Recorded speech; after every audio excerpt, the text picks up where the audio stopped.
किसी ने business start किया है, हम्म। राइट?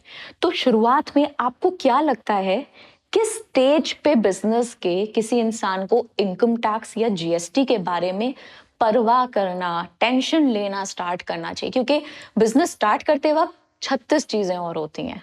करेक्ट। तो आपके हिसाब से वो कौन सा मोमेंट है जब एक इंसान के लिए it's very relevant and important कि वो टैक्सेशन के बारे में सोचना शुरू कर दे, नहीं तो वो प्रॉब्लम में आ सकता है?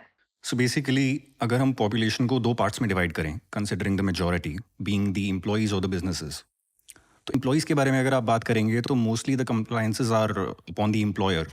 जीएसटी के अंदर there is no compliance that the employees have to do.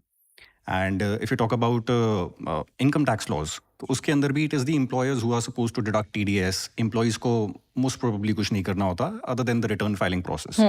तो एम्प्लॉइज के लिए तो it is pretty easy. When we talk about businesses, तो उसमें आप मान सकते हैं दैट इनकम टैक्स लॉ में रफली आप मान के चलिए 2.5 लाख से ज़्यादा की इनकम जब होने लग जाए, दिखने लग जाए कि एनुअली इससे ज़्यादा की इनकम हो सकती है, that is when you need to start looking up कि क्या क्या करना है। IT law requires return file करनी होगी, फिर आपको टीडीएस डिडक्ट करने की रिक्वायरमेंट आ सकती है डिपेंडिंग ऑन क्या पेमेंट्स कर रहे हैं। So that is when you should start looking up the law कि आईटी लॉ के अंदर क्या क्या कंटेंट है। जीएसटी लॉ के अंदर again so there is numbers that the people no.